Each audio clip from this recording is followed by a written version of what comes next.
first genius in recorded history. Author of the first surgical text in recorded history. High priest. Builder of the first pyramid or ziggurat. The first person to have his name listed right beside the pharaohs. Considered to be the founder of Freemasonry. One of the first recorded astronomers. A man who helped to change the face of medicine and architecture as we know it today, and was later deified and worshipped as a god. Who was Imhotep? Let's find out. Imhotep was born a commoner around 2650 BC. His family migrated for sub-Saharan Africa and settled around the area of Memphis. This was during the 3rd dynasty, around the time of the start of the Old Kingdom. It is in Memphis where Imhotep was worked his way up through Egyptian society.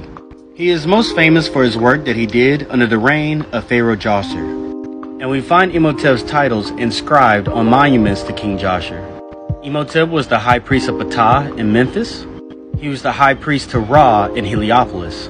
He was the chief of all sculptors and masons. He was the seal bearer to Djoser. He was the chief of all seers and a sage. He was the great architect of Saqqara.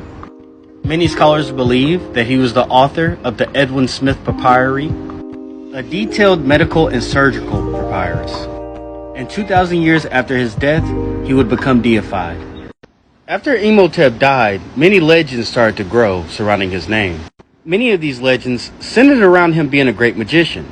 He was believed to be a member of the cult of Thoth, called the Staff of the Ibis. In one story, he collected the 42 missing members of Osiris and defeated an Assyrian sorceress in the process. By the time of New Kingdom Egypt, around 1500 BC, Imhotep was considered to be one of the great 7 sages of ancient Egypt, responsible for writing poems and words of wisdom.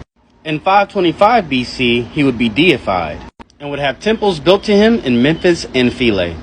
His temples were places where people would come to learn medicine and magic, and the people believed that if they prayed to him, that he would come to them in dreams, giving him remedies for their sickness, which heavily inspired the mythology of Asclepius. His father would become Ptah, the creator of the universe, and his mother became Sekhmet.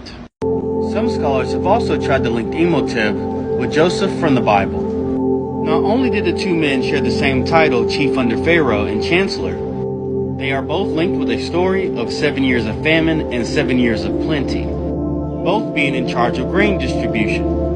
Most of this information comes from what is called the Djoser stone or the famine stone. This stone was written 1,000 years after Djoser's reign and was used by priests to justify land rights from grants that Djoser wrote to them and promised them.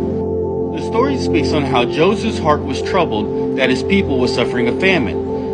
So he went to his second in command, Imhotep, who was also a member of the Staff of Ibis. And Imhotep went into the halls of life and prayed and came back with a plan for the grain distribution. Some argue that Saqqara was the site of this grain distribution, and this is why Imhotep's body was never found.